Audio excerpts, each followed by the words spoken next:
मुझे वोट तो बाद में देगी, वो जनस्वराज को वोट देगी। और जनस्वराज को क्यों वोट देगी ये तो सबको पता है, आपको भी पता है, इसलिए जनस्वराज को वोट देगी कि लोग परेशान हैं। आदाब, नमस्कार। अभी आप देख रहे हैं न्यूज़ टुडे बिहार और मैं अभी मधेपुरा जिला के बिहारीगंज विधानसभा में, और अभी हमारे साथ खास बातचीत करने के लिए खुशबू जी हैं। खुशबू जी, ये बताइए कि राजनीतिक में किस तरीके से आना हुआ? ये सबसे पहले तो मैं आपके चैनल को अपने माध्यम से बहुत बहुत धन्यवाद देना चाहूंगी। और उसके बाद मैं ये बता दूं, मेरा नाम खुशबू कुमारी है। मैं महिला जिला संगठन महिला जिला संगठन उदाकिशुगंज की लीडर हूँ। और जो कि आप बता रहे हैं कि राजनीति में मेरा कैसे आना हुआ, तो देखिए ऐसा तो कोई खास नहीं है कि मैं कुछ सोच समझ कर राजनीति में आई हूँ, ऐसा कोई विशेष खास नहीं है। हाँ, एक छोटी मोटी है घटना जिसकी वजह से कि मुझे राजनीति के प्रति जो एक होता है आकर्षण, खिंचाव, वो हुआ था। अच्छा, इससे पहले आप क्या करती थी? इससे पहले मैं कई सारे वो एनजीओ वगैरह में मैंने काम किया है, जिसमें कि ऐसे ऐसे एनजीओ में काम किया। कई बार, एक बार मैंने एनजीओ में जो वर्क किया था जिसमें कि ड्रॉप आउट स्टूडेंट को मुझे ढूंढना था, तो उसमें क्या था कि ज्यादातर आप देखेंगे कि ड्रॉप आउट स्टूडेंट की समस्या जो होती है, वो समस्या आपको ऐसे जो ना दलित घर, निम्न फैमिली जो होती है, उनके घर ये समस्या होती है। तो ऐसे ऐसे जगह मुझे जाना था, ड्रॉप आउट स्टूडेंट को वहां से निकाल के, जो भी खासकर महिला लड़कियां, और उसको स्कूल तक ले जाना था। उसके बाद मैं जीविका में भी वर्क करती हूँ। तो इससे क्या हुआ ना कि थोड़ा सा मुझे ये काम करने का ना, फील्ड वर्क का और लोगों के बीच में और वैसे घर में जाने का मुझे अभ्यास है। अच्छा जी। अच्छा, बिहारीगंज विधानसभा की जो जनता है वो आपको वोट क्यों देगा?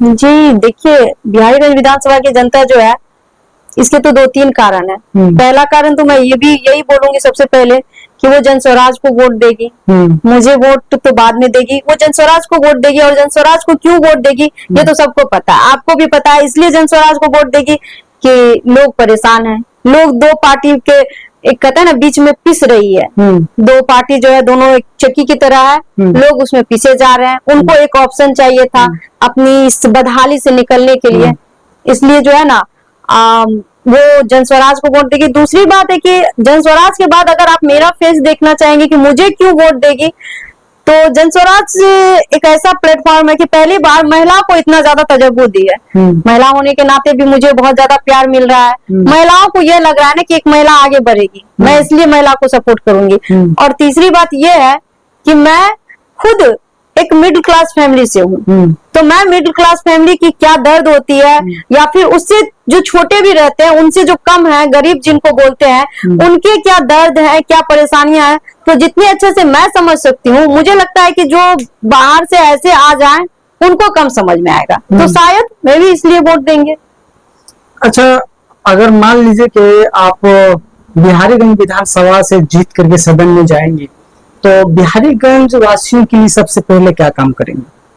देखिए, मैं अगर जीत करके आप लोगों के ये सारे स्नेह प्यार और लोगों के वोट से अगर मैं जीत करके चली गई, तो मेरा तो सबसे पहला काम होगा कि देखिए, सबसे ज्यादा जो परेशानी है यहाँ, वो है शिक्षा को लेके और घूसखोरी को लेके। अच्छा। इतनी ज्यादा समस्या है। आप थाना में अगर चले जाइए, सीधे आदमी, अच्छे इंसान, उसकी भी वही वैल्यू है जो एक चोर बदमाश की है। अच्छा। हाँ, वहां चले जाइए आप किसी भी समय। देखिए, थाना पुलिस इसलिए होता है ना कि आम गांव या फिर जो छोटे मोटे आदमी, आम आदमी के साथ जो कोई समस्या होती है, तो पुलिस जो है उनका प्रोटेक्शन करते हैं, उनको एक सुविधा देते हैं कि आप टेंशन मत लीजिए, हम आपके लिए। लेकिन यहाँ क्या विपरीत हो रहा है, वहां जाइए तो उनकी अफसरशाही ऐसी है कि वो किसी को भी नहीं बख्शते हैं। आपका क्या बैकग्राउंड, आप अच्छे बुरे, उससे मतलब नहीं है, तू था ये वो। तो मैं पहला काम तो शिक्षा पे, दूसरा इसी पे करूंगी। ये अफसरशाही खत्म होनी चाहिए, ताकि लोगों को ना, ये कमाना खाना खुद से है, कम से कम चैन और शांति सुकून तो मिले। इस चीज से मैं पहला मेरा काम होगा। उसके बाद तो फिर बहुत सारी समस्याएं हैं, गिनवाने लगूं तो शायद रात हो जाए। अच्छा, अभी देख रहा हूँ कि बिहार में बहुत ज्यादा जो है करप्शन चरम सीमा पर है। अभी फिलहाल पिछले हफ्ते ही जो है ग्वालपारा ही साइड के एक टीचर थे जो शंकरपुर प्रखंड में हाई स्कूल में पढ़ा रहे थे। उसी तरह जब सिंहेश्वर आते हैं तो दिन में ही जो है गोली मार करके उनका हत्या कर दिया जाता है। तो आप वो इसको किस तरीके से वो सुखासन के थे, राम टहल दास उनका नाम था जी। मैं उनको बहुत अच्छे से जानती हूँ और हम लोग बचपन से ही एक ही साथ पढ़े हुए थे, तो मैं अच्छे से जानती हूँ। और इसका क्या ही कहना, लोग कहते थे कि, इल्जाम लगाते थे कि वो जो लालू जी का समय था जंगल राज था, और ये कौन सा राज है ये तो मुझे पता नहीं, कि हर रोज एक मर्डर हो जा रहा है। आज ग्वालपारा में हुआ है, कल मधेपुरा में हुआ है, परसों वहां हुआ है, मधेपुरा में भी कुछ परसों तरसों एक घटना हुई है, वहां मर्डर हो जा रहा है। तो अब मैं पूछती हूँ, आप लोगों से पूछती हूँ, सरकार से पूछती हूँ कि वो कहाँ सोई हुई है। लोग चैन से रह नहीं रहे हैं, चैन से जी नहीं रहे हैं। हर किसी को अपने जान का डर है, जाने किस बात पे, अच्छे इंसान हो, सीधे साधे हो या बदमाश हो, सबकी मृत्यु हो रही है, मर्डर हो रहा है। लोग इतने ज्यादा, पता नहीं क्यों इतना ज्यादा अपराध बढ़ गया है, और प्रशासन क्या कर रही है। तो इस पे मैं क्या बोलूं, इसमें तो शर्म आनी चाहिए, सरकार को शर्म आनी चाहिए। मुझे तो लगता है कि नीतीश जी को छोड़ देनी चाहिए। इतनी ज्यादा घटना होने के बाद वो गद्दी पे कैसे बैठे, मुझे तो ये समझ नहीं आ रहा।